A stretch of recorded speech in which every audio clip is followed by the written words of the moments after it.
జోహార్ వైఎస్ఆర్, జోహార్ YSR. Happy birthday జై జగన్.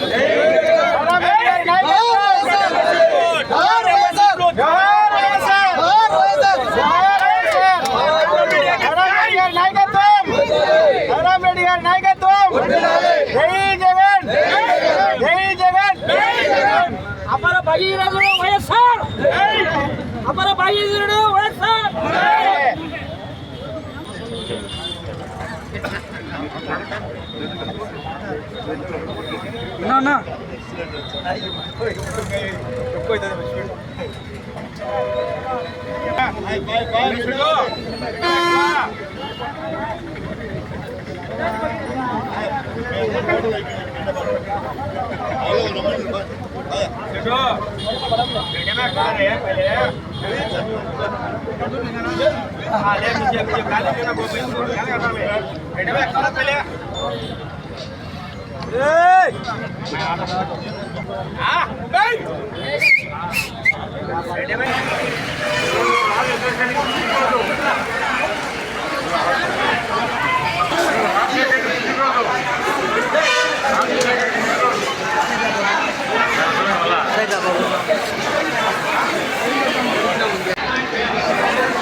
అన్న చేతులు పెట్టు.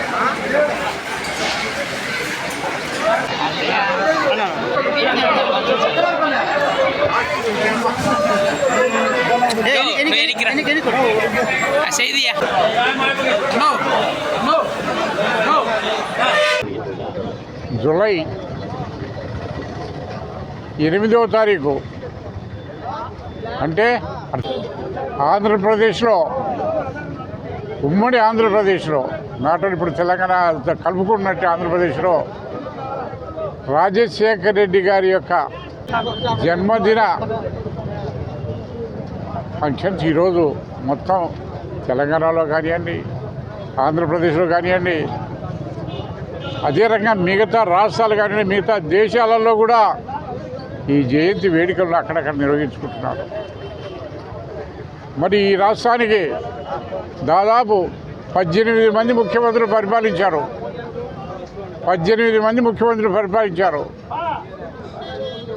వారంతా కూడా ఈరోజు ఎక్సెప్ట్ రాజశేఖర రెడ్డి, మిగతా వాళ్ళంతా కూడా మాజీ ముఖ్యమంత్రులు మాత్రమే.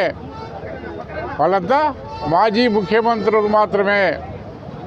ఒక్క రాజశేఖరుడు ఒక్కటే దివంగత ముఖ్యమంత్రి. ఈరోజు కూడా ఆయన దివంగత ముఖ్యమంత్రి, మాజీ ముఖ్యమంత్రి కాదు, అది గుర్తుపెట్టుకోవాలి. మరి అటువంటి నాయకుడు ఈరోజు దాదాపు 17 సంవత్సరాలు అయింది చనిపోయి. ఆయన బ్రతుకునింది ఇప్పుడు 77వ సంవత్సరం జయంతి. ఆయన బ్రతుకునింది కేవలం 60 సంవత్సరాలు మాత్రమే. 60 సంవత్సరాలు కూడా కేవలం 5.5 సంవత్సరం మాత్రమే ముఖ్యమంత్రిగా పనిచేశాడు. మరి ఈరోజు ఒక ఆంధ్రప్రదేశ్ రాష్ట్రంలోనే కాదు, భారతదేశంలో ఎన్నో విప్లవాత్మకమైనటువంటి నిర్ణయాలు తీసుకొని ప్రజలకు ఎంతో మేలు చేశాడు. ఇప్పటికి కూడా మనం మర్చిపోలేనటువంటి పథకాలు ఈరోజు ఉన్నాయి. ఎంతో ముఖ్యమంత్రులు సంవత్సరాలు చేశాడు, 10 సంవత్సరాలు 12 సంవత్సరాలు చేసిన ముఖ్యమంత్రులు ఉన్నారు. కానీ ఏ ఒక్క పథకమైనా గుర్తుపెట్టుకునే పథకం ఒక ముఖ్యమంత్రి చేశాడా అని చెప్తున్నాను. ఈరోజు రాజశేఖర రెడ్డి గారు ముఖ్యమంత్రిగా ఉన్నప్పుడు చేసినటువంటి ప్రవేశపెట్టిన పథకాలు ఈరోజు మనం చూస్తున్నాం. మరి పేదలకు చదువు అర్హత ఉన్నట్టు చదువుకునేటువంటి ఇంటెలిజెన్స్ స్టూడెంట్స్ అందరికి కూడా పేదరికంతో మరి చదువులు మానేసి ఇంటికాడ వ్యవసాయం చేసుకునే పరిస్థితుల్లో ఫీజు రియంబర్స్మెంట్ పెట్టి లక్షలాది మంది విద్యార్థులకు విద్యను పెంచి ఈరోజు దేశ విదేశాల్లో మరి ఉద్యోగాలు చేసుకుంటున్నారంటే అది ఎవరి పుణ్యం? మరి అదే రకంగా మనం చూస్తున్నాం. ఆరోగ్యశ్రీ ఏదైనా పెద్ద జబ్బు వస్తే, హార్ట్ అటాక్ వచ్చే ఆపరేషన్ చేయకుండా లక్షలతో డబ్బు పడేది. మరి ఈరోజు అటువంటి లేకుండా ఆరోగ్యశ్రీ పథకం పెట్టి లక్షలాది మందిని ప్రాణదాత అయినటువంటి ఘనుడు ఒక్క మన వైఎస్ రాజశేఖర రెడ్డి గారు. మరి అన్నీ చూస్తున్నాం. మరి ఈరోజు 104 పోతున్నాయి, 108 ఉన్నాయి.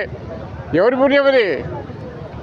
ఆంధ్రప్రదేశ్లో మొట్టమొదటి పెట్టినటువంటి పథకాలు ఈరోజు మిగతా మహారాష్ట్రలో కానివ్వండి, కర్ణాటకలో కూడా 104, 108 వస్తున్నాయి. ఆంధ్రప్రదేశ్లో పెట్టిన తర్వాత మిగతా రాష్ట్రాలు కూడా పెట్టుకున్నాయి. అది అన్నిటికి మించి ఆయన చేసినటువంటి పథకాలు ఒక్కటే. ఆయన చేసినటువంటి రైతాంగం ఉన్నారు, రైతులు ఉన్నారు. మరి ఇంతకుముందు ప్రభుత్వాల్లో రైతులకు కరెంటు బిల్లు కట్టకపోతే వచ్చి ట్రాన్స్ఫార్మర్లు దించుతున్నారు, మీటర్లు కట్ చేస్తున్నారు. మరి అటువంటి పరిస్థితుల్లో రైతులకు అన్యాయం జరుగుతూ ఉండేది, రైతులకు గిట్టుబాటు ధర లేకుండా ఉండేది. అటువంటి పరిస్థితుల్లో రైతులకు ఉచిత విద్యుత్ ఇచ్చినటువంటి ఘనత భారతదేశంలో ఏకైక ముఖ్యమంత్రి ఒక్క రాజశేఖర రెడ్డి అని చెప్పేసి మనం చెప్తున్నాం. మరి అదే రకంగా చూస్తాం, ఆరోగ్యశ్రీ కింద ఫీజు రీయింబర్స్మెంట్, ఇదే కాకుండా జలయజ్ఞం పేరుతో బీడుబడినటువంటి రాయలసీమ ప్రాంతాలంతా కూడా మరి ఎస్ఆర్బీసీ కానివ్వండి, చిలగంగ కానివ్వండి, గాలేరునగిరి కానివ్వండి, హంద్రీనివా కానివ్వండి, ఎన్నో పథకాలు తీసుకొచ్చేసి మరి ఈరోజు రాయలసీమను సస్యశ్యామలంగా తీర్చిదిద్దినటువంటి గనుడు ఒక్క వైఎస్ రాజశేఖర రెడ్డి మాత్రమే అనేది గుర్తు చేసుకోవాలి. మరి అవన్నీ మనం చెప్పాల్సిన అవసరంలే. ఆయన చదివి 17 సంవత్సరాలు అయింది.